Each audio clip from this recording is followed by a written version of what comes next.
And we wondered why Election Day isn't a federal holiday. Here's the answer.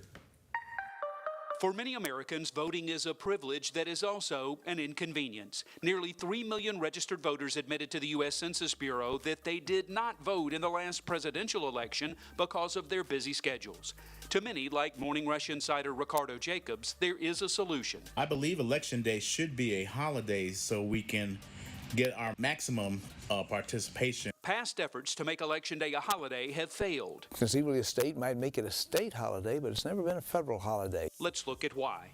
Senate Majority Leader Mitch McConnell is among the people who don't see it as necessary. Just what America needs, another paid holiday. There are arguments that another holiday with fewer people working would be costly to the economy. Others point out that the Founding Fathers didn't see the need for a holiday.